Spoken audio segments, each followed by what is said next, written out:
Bíblia aberta, 1 João, pega lá comigo aí, meus irmãos. 1 João, no último capítulo, no capítulo 5, a partir do verso 13, aqui as observações finais do apóstolo João, encerrando essa carta. A gente veio aqui durante 11 semanas, falamos a respeito desse tema até o fim. Hoje encerramos o tema até o fim. Na semana que vem teremos um intertema e na outra teremos a maravilhosa graça, esse novo tema da onda dura, ok?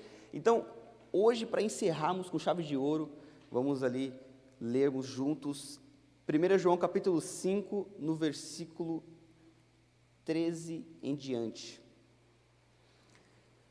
Vamos lá, abertos? Vamos lá, vamos ler. Escrevi-lhes essas coisas a vocês que creem no nome do Filho de Deus, para que vocês saibam que têm a vida eterna. Esta é a confiança que temos ao nos aproximarmos de Deus. Qual confiança? Se pedirmos alguma coisa de acordo com a vontade de Deus, Ele nos ouvirá.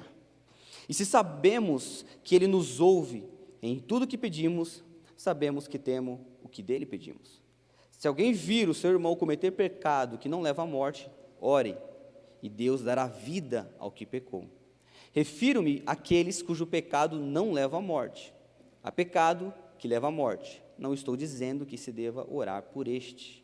Toda injustiça é pecado, mas há pecado que não leva à morte. Verso 18.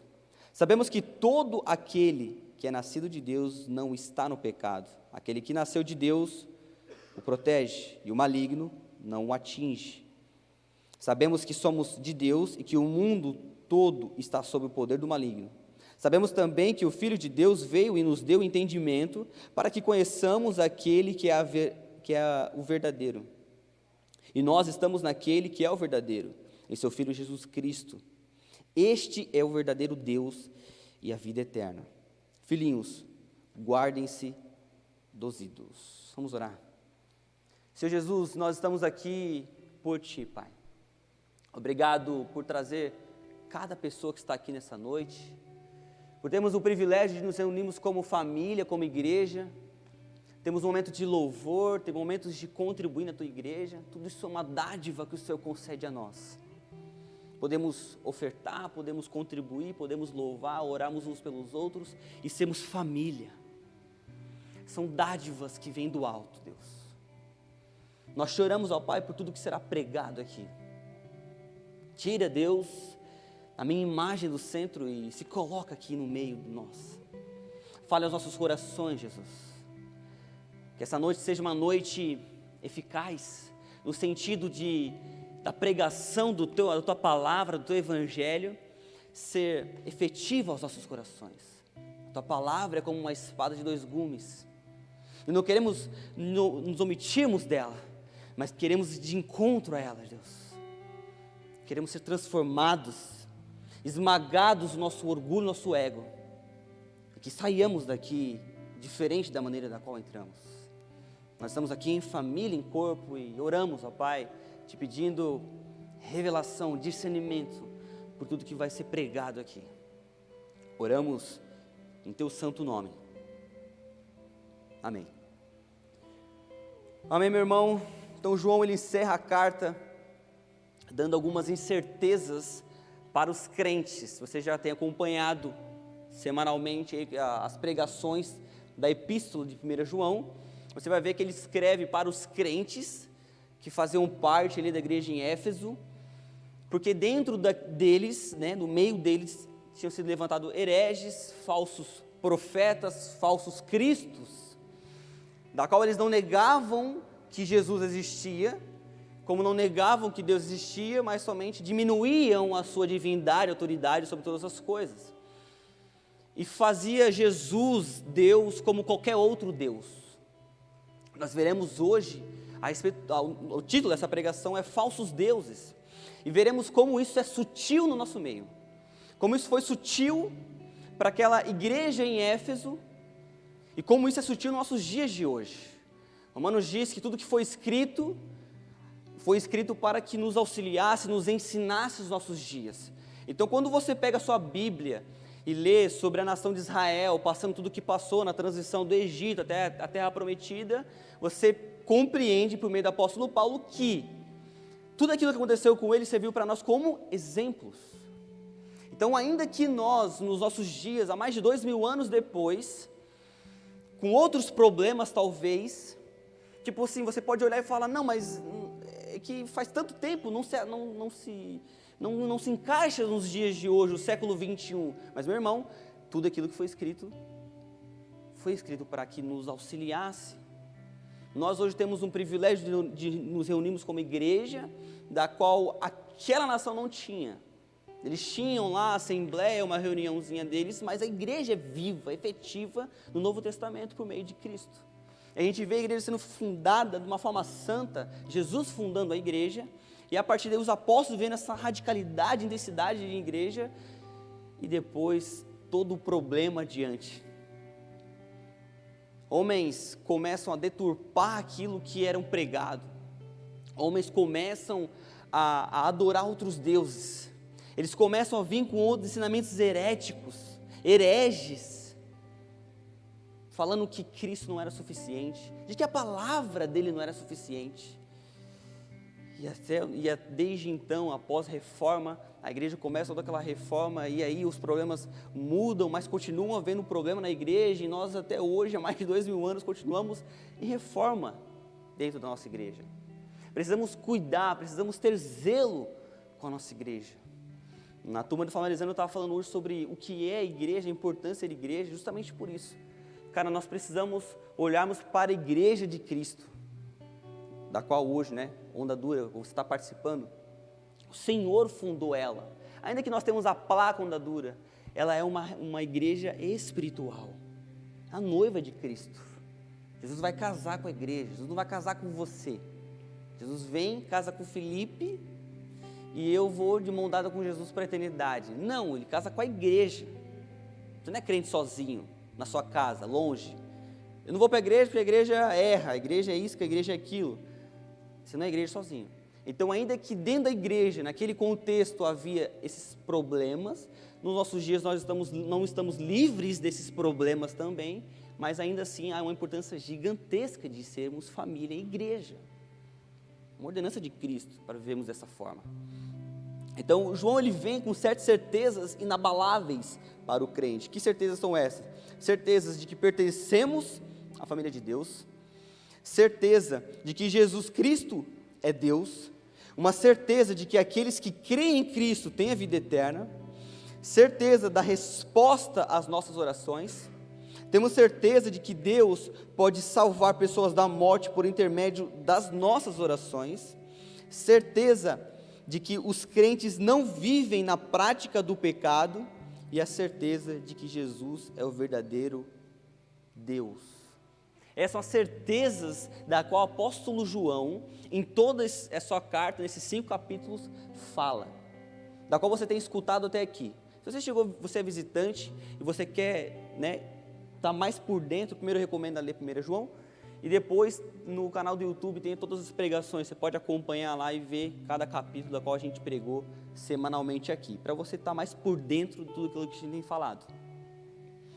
Versículo 13, agora vamos destrinchar aquilo que João tem falado aqui. Versículo 13 diz o seguinte: escrevi-lhes essas coisas a vocês que creem no nome do Filho de Deus, para que vocês saibam que têm a vida eterna.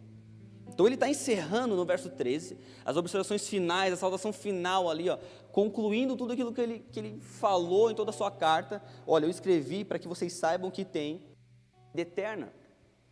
Essa palavra eterna, usada aqui no grego, significa aionios, que vai além de simplesmente viver para sempre. Tipo assim, quando fala que nós temos a vida eterna, essa palavra aionios significa, ela tem um significado maior do que simplesmente viver para sempre. Porque, por exemplo, a gente vai para a eternidade, vamos viver para sempre. Mais do que bem seria uma maldição. Imagina, viver para sempre, cara, como assim?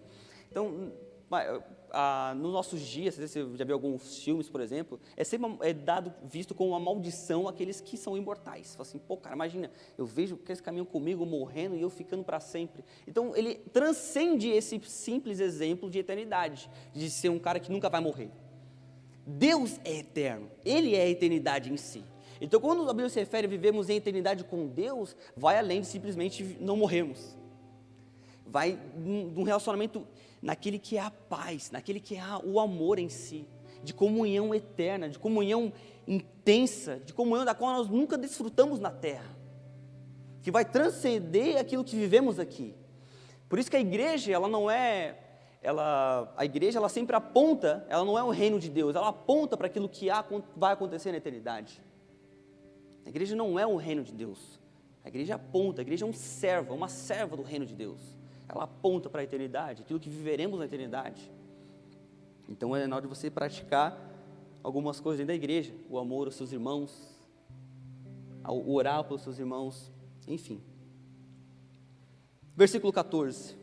Esta é a confiança que temos ao nos aproximarmos de Deus. Se pedirmos alguma coisa de acordo com a sua vontade, Ele nos ouve. Se pedirmos alguma coisa de acordo com a vontade dEle, Ele me ouve. Mas se não for de acordo com a vontade dEle, Ele não vai ouvir? E se sabemos que Ele nos ouve em tudo o que pedimos, sabemos que temos o que dEle pedimos. Quem aqui é pai? Quem são pais aqui? Imagina seu filho chega lá para você: pai, mãe, me dá, sei lá, uma arma.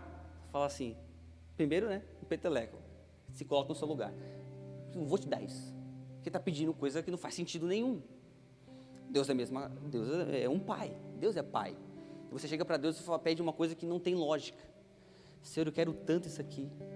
E Deus, por ser um Deus onisciente, sabe todas as coisas, Ele sabe aquilo que você realmente precisa. Porque muitas vezes eu cheguei para os meus pais, pedi algumas coisas e eles não me deram. E eu fiquei meio irado, cabreiro, falei: pô, caramba, cara, sou filho, me dá isso aqui, eu quero tanto. E depois de eu ter passado, amadurecido, eu olho para trás e falo assim: cara, ainda bem que eles não me concederam aquilo que eu pedia, porque vinha de um desejo egoísta, vinha de um coração egocêntrico, um pedido que talvez me afastaria dos meus pais, e eles me privaram daquilo. O Senhor nos priva, ouvindo a oração, que primeiramente condiz com aquilo que Ele quer, não naquilo que nós queremos. Nosso coração é um coração idólatra, egoísta, egocêntrico. O que você vai pedir sempre vai ser para você. Enquanto Deus fala a respeito de amar a Ele e amar ao próximo. Então não tem a ver amar a mim mesmo, Ame a mim e ame a si mesmo. Não, ame ao próximo, como você ama a si mesmo. Então a vida em igreja não diz respeito a uma vida individualista, mas diz respeito a uma vida em comunidade. Aquilo que para você era como prioridade, o seu prazer, as suas conquistas, agora passam a ficar em segundo plano, porque vem a vida da igreja, vem os meus irmãos, vem aqueles que caminham perto de mim. Amém? Dentro do coração humano, há uma fábrica que produz incansavelmente ídolos para satisfazer nossos próprios interesses. Já dizia João Calvino, dentro do nosso coração é uma fábrica de ídolos. Ninguém precisa me ensinar e te ensinar a pecar, certo? Você nasce pecando. Se eu chegar para uma criança e falar assim, vai lá, faz errado, ela vai fazer por si só. Eu preciso ensiná-la a fazer o que é certo, porque a sua natureza é pecaminosa. Dentro do seu coraçãozinho egoísta, nós precisamos ensiná-los a ser mais generoso com o próximo. Por quê? Porque dentro do nosso coração, dentro do meu, dentro do seu, é uma fábrica de ídolos. Pô, mas Felipe, por que eu nasci assim então? Eu não queria. Meu irmão, Deus colocou e fez você dessa forma. Dentro do seu coração, há essa inclinação, há esse desejo e esse vazio dentro de si por algo. E você talvez passe a vida inteira correndo atrás de algo. E é o que vai acontecer, o que tem acontecido até você se converter. E quando você se converte, você percebe que aquilo, tudo que você procurou, talvez na riqueza, no sucesso, em mulheres, em homens, em qualquer outra coisa, ele não era suficiente, você precisava buscar e continuar correndo atrás daquilo, porque não se satisfazia. Saía, bebia, enchia a cara para festas, mas outro dia via aquele arrependimento, aquele remorso, e falava assim, cara, é vazio essa vida. Então há um vazio dentro de nós, que só é preenchido por Deus. Você vai fazer ídolos de tudo que é coisa, porque o nosso coração é uma fábrica de ídolos. Agora, quando você pega esse coração idólatra, um coração pecaminoso, e coloca no lugar certo, no Senhor, você percebe que você chegou ao lugar da qual sempre procurou. Você percebe que diante de Deus, aquilo que você sempre procurou, que era a satisfação, agora é saciada. Agora eu me sinto realizado, eu me sinto feliz, talvez tendo menos do que eu tinha, mais preocupações do que eu tinha, eu me sinto mais feliz. Algumas semanas atrás, estava conversando com alguns líderes, a gente trocando ideia, e eu falei para eles assim, cara, o que move você a fazer o que você faz? Porque se é por benefício, o que me garante daqui a alguns meses ou um ano, você vai estar aqui ainda? Mas o que precisa mover a gente é a compreensão daquilo que o Senhor fez lá atrás. Ele nos comissionou, Ele nos chamou a liderar. Porque, meu irmão, é incomodação. É incomodação. Olha, eu estou 7 anos com a minha esposa e já era difícil com os nossos problemas.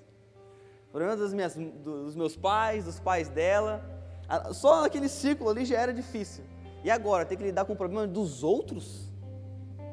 Ter que aconselhar pessoas e ouvir, problemas de casamento, problemas financeiros, problemas de dívidas e tantos outros problemas.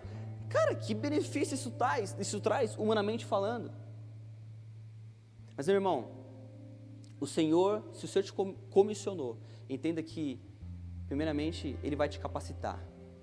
E segundo, Ele colocou no seu coração o desejo por isso.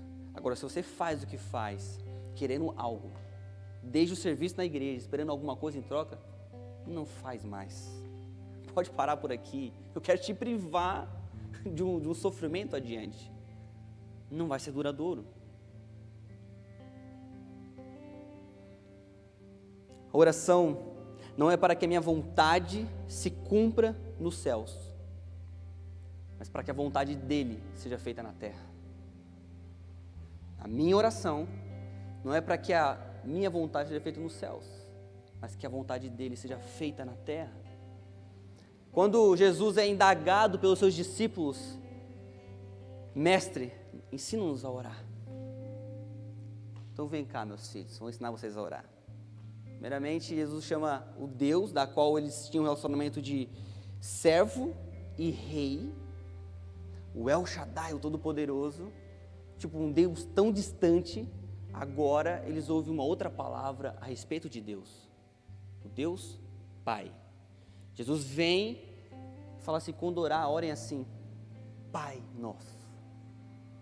Agora Jesus, que veio como unigênito, o único filho do Pai, ele passa a ser o primogênito, o primeiro filho do Pai, pois eu posso ser chamado filho de Deus, não por aquilo que eu faço, mas por aquilo que Ele fez por mim, por meio da fé e da graça de Jesus, do seu sacrifício na cruz. Então Jesus primeiro, Ele traz esse relacionamento de paternidade. Deus é soberano? É. Poderoso, o El Shaddai, o Deus Todo-Poderoso? É, Ele é esse Deus, mas Ele também é um Deus Pai. Ele é um Deus de intimidade, Ele é um Deus próximo. Ele não é esse Deus da qual vocês acham um ser inacessível, distante e eu não consigo me relacionar com Ele. Deus é um Deus Pai. E aí Ele continua a oração, Pai nosso que estais no céu, seja feita a Tua vontade.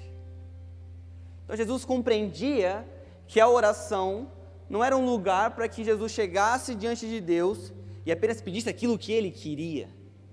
Porque, olha, imagina Jesus, eu tenho vontades, mas mais importante que as minhas vontades é a Tua.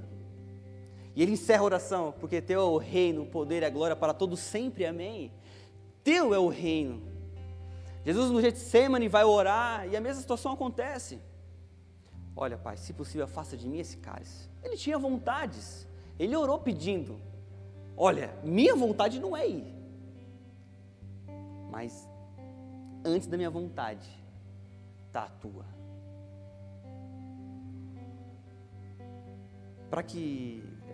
Com isso eu quero dizer o quê, cara? Quando você orar, ore mais pelo próximo do que por si mesmo. Amém? Ore mais pelo próximo do que orar por si mesmo. Senhor, me dá isso, Senhor, me dá aquilo, Senhor, eu preciso disso, eu preciso daquilo. Ore pelo próximo. A Bíblia diz em Mateus capítulo 6, verso 33, quando nós buscamos em primeiro lugar o reino dos céus e a justiça de Deus, as demais coisas são acrescentadas. E de fato são. E se você caminha com Jesus, você vai confirmar que isso acontece mesmo. Porque aquilo que eu vivi lá atrás, uma vida preocupada apenas comigo mesmo, passa a ser em segundo, ou talvez em último plano, e agora vem o reino dos céus. E meus irmãos, se você ter vivido dessa forma, você vai poder olhar para mim com um sorriso na cara e falar assim, cara, é verdade. Não me preocupo com a minha casa e as coisas têm sido acrescentadas no meu casamento, financeiramente falando, emocionalmente falando, cara, Deus tem sido generoso conosco, porque minha vida tem sido próximo, tem sido buscar não os meus próprios interesses, mas a vontade primeiramente do Pai e a do meu irmão, mais do que a minha. O que é idolatria? Como eu falei, nosso coração é um coração idólatra, mas o que é idolatria em si? Eu queria ler a Confissão de Westminster, que fala que a idolatria é confiar nas coisas criadas e não no Criador, para nossa esperança e felicidade, relevância e segurança. Você pode criar um Deus? Pode, mas ele vai ser inútil. Olhar para essa cadeira, ou olhar para o seu carro e falar assim, não, ele vai ser meu Deus agora, eu vou prestar culto a essa caixa de som. Meu filho, faz, cara. Mas esses deuses da qual o ser humano cria, deuses mudos, cegos, surdos, não te levam a lugar nenhum. Na verdade, te levam à condenação eterna. A adoração e prestação de cultos a outros deuses só te leva à morte. Pois só há um Deus da qual nos concede a vida, o dom da graça da vida. Atribuir divindade àquilo que não é divino, nós temos essa habilidade. Pega aquilo que não tem divindade em si e torna aquilo um Deus para nós. Namoros dentro da igreja, onde o homem olha para a namorada e ela tem ela como um Deus, uma deusa. Se ela fala, ele abre mão de tudo por ela. Olha, eu não estou muito bem na igreja, eu prefiro não ir para a igreja mais. Não vamos? Vamos sair então. Ou o homem que, por sua persuasão, chega para a namorada também, é a mesma coisa. Olha, eu te amo. Eu te amo tanto que a gente pode passar essa fase para uma próxima. Temos relações sexuais. Ai, não é verdade, ele me ama, então vamos fazer. Não tem tanta importância assim. E faz do prazer o Deus do relacionamento. Nós temos essa maldita inclinação a adorar outros deuses, a fazer daquilo que não é divino, divino para nós, e colocar nele as nossas esperanças, expectativas, segurança. Quantos aqui se sentem seguros somente com dinheiro? Um falso Deus, pois a segurança só vem do Deus provedor, amém? Deus é provedor, Ele traz para nós segurança. É o que o dinheiro mostra para nós? Não. Quanto mais você tem, mais seguro você vai estar. Meu irmão, quanto mais você tem, mais longe de Deus você vai estar. Porque você tem um cara avarento, uma pessoa avarenta, e guarda para ter mais, porque eu quero ser seguro. Vive uma vida insatisfeita, infeliz, correndo atrás do vento. Na nação de Israel havia diversos deuses. Deus, o bezerro de ouro, Beuzebu, Moloque e tantos outros. Então naquele tempo, Moisés ele só sobe um pouquinho ali no Monte Sinai, ele volta, os caras fizeram um bezerro de ouro. Cara, chega a ser sem sentido, imagina. Tinha lá o líder Moisés, um homem temente a Deus, e aí ele sai ali durante os 40 dias lá, quando ele volta, vê um bezerro, que não fala, não faz nada. E os caras prestados, aqui ó, prostrado, olhando para o bezerro e, o nosso Deus, o nosso líder, fala bezerro. O que ele ia falar? Mesmo se botasse bezerro, que ia fazer ali, eu não vou imitar o som aqui, porque seria estúpido isso. Mas, que lógica tem isso? E talvez você olhe assim, não, mas isso aí, esse já é estúpido, eu não faço essas coisas. Meu irmão, os falsos deuses do século XXI se tornaram muito sutis. Não são, talvez, tão visíveis quanto era naquele tempo, mas eles ainda existem. E nós fazemos dele falsos deuses. Eu não sei se você sabia, mas no hinduísmo, há mais de milhões de deuses. Tem noção, cara, do que é isso? Os caras criam Deus de tudo.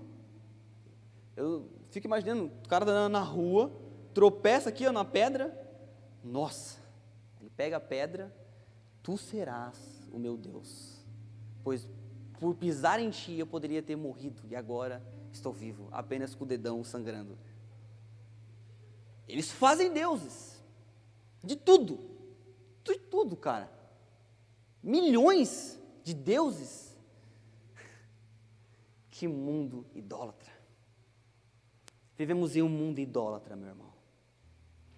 E se dentro da nossa igreja, nossa comunidade, nós não cuidarmos disso, não orarmos ao único que pode nos guardar, pedindo para Ele, Senhor, guarda o nosso coração, para que não nos afastemos de Ti, nós estaremos suscetíveis a cometer o mesmo erro que eles cometeram.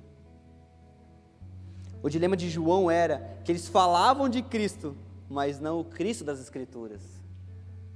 Talvez tenha escutado algumas pregações no Instagram, no YouTube, onde as pessoas, o cara está pregando lá, ele é pastor, está pregando e fala de Jesus. Mas ele não fala do Jesus das Escrituras. Está falando de um Jesus que é só amoroso, que é isso, que é aquilo, uma hipergraça. E é bom, e massageia o nosso ego ouvir isso. Que você é bom, que você pode, você é capaz, e coisa arada. Esse Cristo não é o Cristo das Escrituras. Ou é uma face dele, mas não é ele em si. Essa aqui é a palavra de Deus. É impossível pegar a palavra de Deus e ler aqui que Jesus é gracioso, Jesus é amoroso, Deus é amor, e aí eu pego e faço isso aqui, ó. Isso aqui me serve, isso aqui não. Então vamos atualizar isso aqui. E a Bíblia que era isso aqui, agora passa a ser um livreto. Não tem lógica. A Bíblia é a palavra de Deus, tem autoridade sobre nós, sempre vai ter. Então não pegue versículos isolados, onde fala que Deus, Jesus, Ele é amor, e esqueça que Ele também é justo, santo, que quando Ele olha a adoração na frente do templo, Ele vira as mesas indignado e irado. Vocês estão fazendo a casa do Senhor um covil de ladrões, pois vendem na frente do templo ofertas para de alguma forma diminuir o sacrifício da qual vocês oferecem no altar. Vocês são hipócritas. O que vocês estão fazendo com a casa do meu pai? Com o templo? Vocês são idólatras. Ele se ira com isso, e parece que isso não existiu. Parece que é pregado que Jesus vem e perdoa. Olha, eu não trago condenação sobre você. Eu não trago. Nossa, como Jesus é amoroso, gracioso. Mas ao mesmo tempo que ele não traz a condenação, ele dá a exortação. Agora vá, não peca mais. Agora vai e não faz de novo. Não transforma daquilo que eu dei para você numa desgraça. A graça é um favor que você não merece, eu derramei sobre você. Não faça isso uma desgraça, meu irmão. Não se apoie naquilo. Isso é uma blasfêmia contra Jesus. Pegar aquilo que te agrada nas Escrituras, que massageia o seu ego, e esquecer de todo o resto. Fuja disso. Jeremias capítulo 16, verso 19. Senhor, a minha força e a minha fortaleza, meu abrigo seguro na hora da adversidade. A ti virão as nações desde os confins da terra e dirão: os nossos antepassados possuíam deuses falsos, ídolos inúteis, que não lhes fizeram bem algum. Pode o homem mortal fazer seus próprios deuses? Sim, mas estes não seriam deuses. Você pode fazer? Pode. Vai lá, faz, cara. Mas longe da nossa igreja. Êxodo capítulo 20, verso 4. Não farás para ti nenhum ídolo, nenhuma imagem de qualquer coisa no céu, na terra ou nas águas debaixo da terra. Não te prostrarás diante deles, nem lhes prestarás culto, porque eu, o Senhor teu Deus, sou Deus zeloso. Deus é zeloso com o seu próprio nome. Amém, meus irmãos? Fuja da idolatria a outros deuses. Fuja da idolatria a si mesmo. Adore ao único Deus digno de ser adorado. O Deus, o único Deus, Senhor dos senhores. A Bíblia é muito clara em mostrar para nós o mandamento de Deus. Não pegue objetos e transforme ele em objetos sagrados. Um pingente, um adesivo. Não faça ídolos para si. Adore a Deus. Uma frase de Martinho Lutero: qualquer ensinamento que não se enquadre nas Escrituras deve ser rejeitado, mesmo que faça chover milagres todos os dias. Jesus tem poder para curar? Tem. Ele vai curar todo mundo? Não. E dentro do nosso contexto, nosso século 21, vem com essa pregação pragmática, utilitarista, de que, não, você faz, aqui tudo meio pragmático. Ei, as coisas vão acontecer segundo a vontade dEle. Deus é soberano. E se Ele quiser, vai acontecer. Por isso nós oramos, se Deus quiser, eu vou para lá, mas se Deus quiser. Mas é isso aí, continuo falando isso. Vou fazer tal coisa, mas se Deus quiser, vai dar certo. Se Deus quiser, semana que vem vamos estar isso aqui louvando a Deus, adorando a Deus. Claro, é Ele que quer. Ele precisa querer, não nós. Então, fuja desses falsos ensinamentos. Ainda que eles mostrem milagres, ainda que eles mostrem benefícios para si, se não condiz com as Escrituras, pode chover milagres, como diz Lutero. Fuja desses falsos ensinamentos. Fuja de uma fé pragmática, utilitarista. Fuja disso. Vamos ao verso 16. 1 João lá. Se alguém vir seu irmão cometer pecado que não leva à morte, ore e Deus lhe dará vida. Refiro-me àqueles cujo pecado não leva à morte. A pecado que leva à morte, não estou dizendo que se devorar por este. Toda injustiça é pecado, mas há pecado que não leva à morte. Os filhos de Deus. Primeiro que ele fala dois pecados, né? Duas orações. Uma que eu oro para aqueles que o pecado não leva à morte, e um que eu nem devorar, que é o pecado que leva à morte. Aquele pecado que não leva à morte é que os filhos de Deus são purificados, perdoados por meio de Cristo. Então, eu pequei lá, enfim, moralmente. Ore pelos seus irmãos. E aqui vai uma exortação para todos nós. Como eu já comecei lá atrás, no início, né? Ore pelos seus irmãos. Ore mais por ele do que por vocês. É o que ele diz aqui, ó. Se alguém vir seu irmão cometer pecado que não leva à morte, ore e Deus lhe dará vida. Irmãos que caminham conosco, estão se afastando da igreja, indo para longe, porque você não tem orado. Você tem coberto eles de orações. Você tem coberto seus amigos, seus irmãos, espiritualmente. Tem orado por eles. Ore por cada um deles.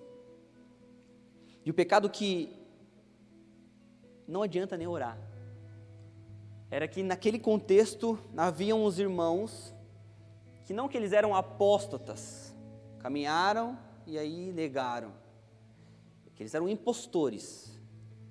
E a esses impostores, da qual haviam no meio da igreja, assim, a esses vocês nem oram. Porque eles não são crentes que foram regenerados e pecaram, tropeçaram. Eles são impostores, são lobos em pele de cordeiro, e estão aqui só para destruir, estão aqui só para dividir. Por esses vocês não orem. Uma exortação para nós é que isso não cabe a você sair separando o joio do trigo. Quem faz a separação é Deus.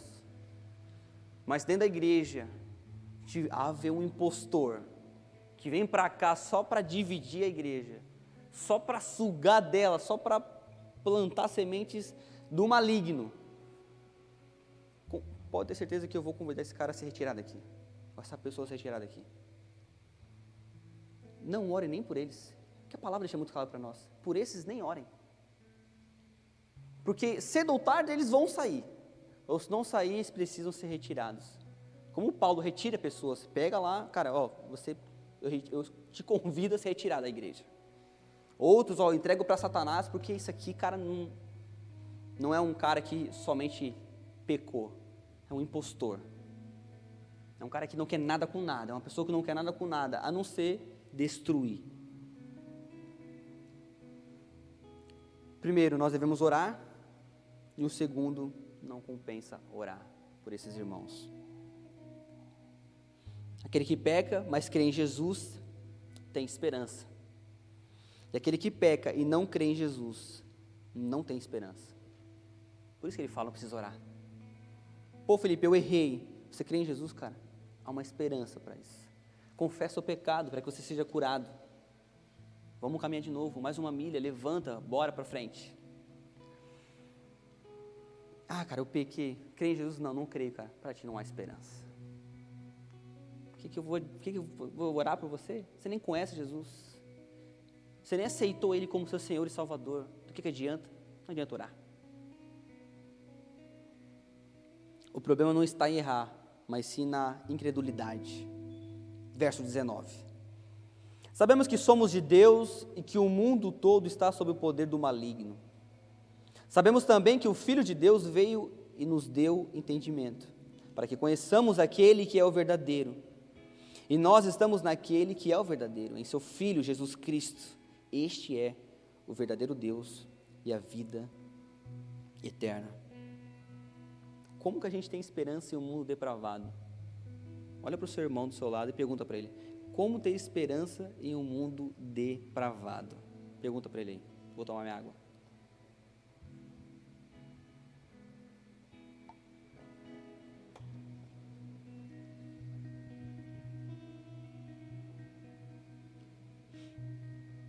O mundo jaz do maligno. Ele tem domínio sobre os homens. Por isso precisamos nos render ao único Deus. E rendidos a esse único Deus, aí sim há esperança para o mundo. Aí sim há esperança para nós. A Bíblia diz que o Senhor fará novos céus e nova terra. Então haverá um lugar novo para onde os filhos de Deus irão. Há esperança, há uma luz no fim do túnel para aqueles que creem em Jesus. Agora, para aqueles que não creem, para aqueles que vivem uma vida depravada no mundo, não há esperança. Porque o mundo jaz do maligno. o mundo é dele. Precisamos nos render ao Senhor, porque Ele é verdadeiro, Ele é suficiente. Essas palavras são suficientes para nós.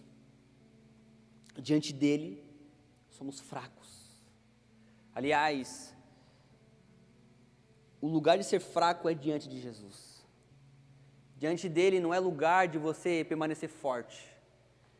Não vou nem abrir meu coração, não vou nem confessar meus pecados, porque eu não erro tanto assim. Meu irmão, sabe como ser fraco? Sabe como exaltar a Deus? Eu vou falar uma bomba aqui.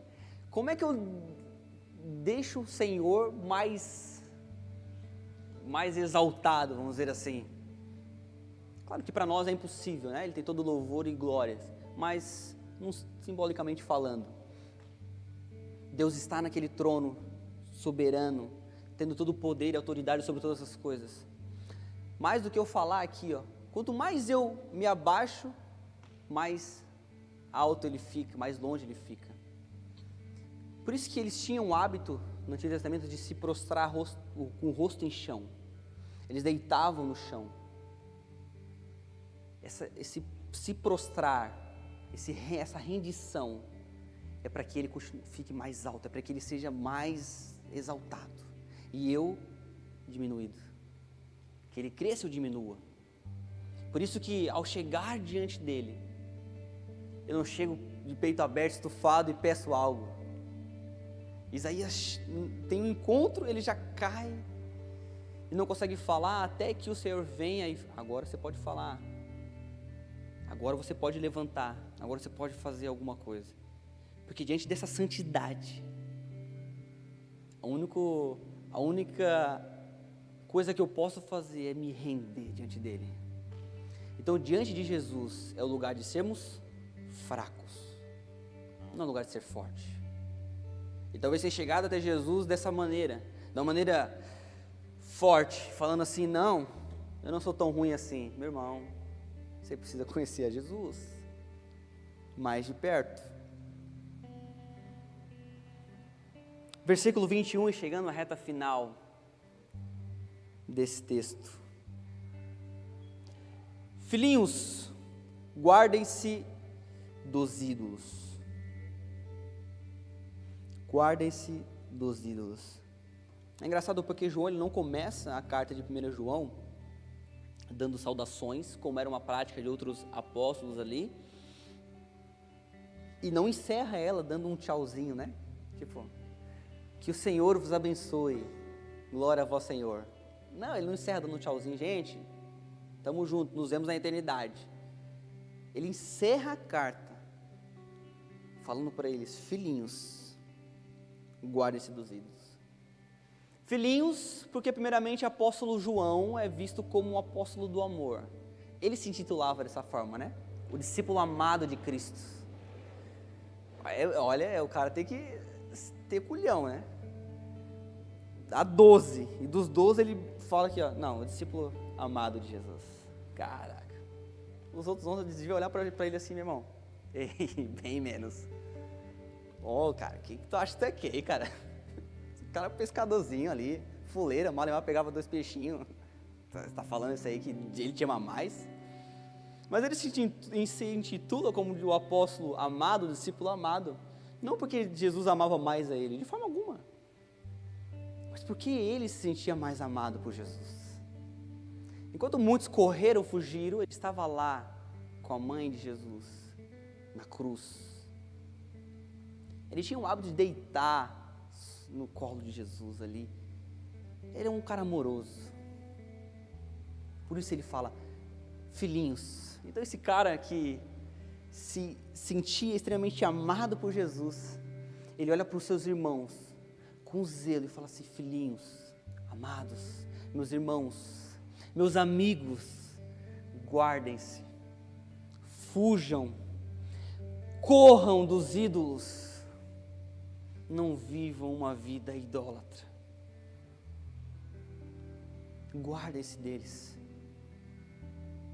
E é assim como, e aí ele encerra a carta, sem dar a saudação final. Então, assim como o apóstolo João